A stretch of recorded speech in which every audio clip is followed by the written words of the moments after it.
நீங்க படிக்கிற எந்த ஒரு சப்ஜெக்டா இருந்தாலும் உங்களோட மெமரி ரிட்டென்ஷன் கெப்பாசிட்டி அதிகமா இருக்கணும் அப்படின்னா இந்த 3 லாஸ் ஞாபகம் வச்சு படிக்கிறது ரொம்ப ரொம்ப முக்கியம். Number 1, law of association. நம்ம படிக்கிற புது விஷயத்த ஆல்ரெடி தெரிஞ்ச ஒரு பழைய விஷயத்தோட அசோசியேட் பண்ணி படிக்கும்போது நீங்க படிக்கிற விஷயம் ரொம்ப நல்லாவே மைண்ட்ல நிற்கும். Number 2, law of imagination. நம்ம படிக்கிற விஷயத்த விஷுவலைஸ் பண்ணி அது ஒரு கான்செப்டா ஒரு ஸ்டோரியா கிரியேட் பண்ணி படிக்கும்போது நம்மளோட மெமரி ரிட்டென்ஷன் கெப்பாசிட்டி ரொம்ப நல்லாவே வளரும். Number 3, law of ridiculous thinking.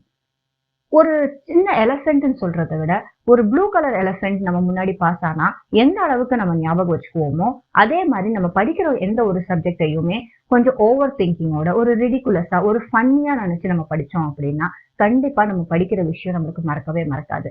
So to follow more about study tips and memory tips, do follow my page. I'm Kameshwarya, Study and Memory Expert.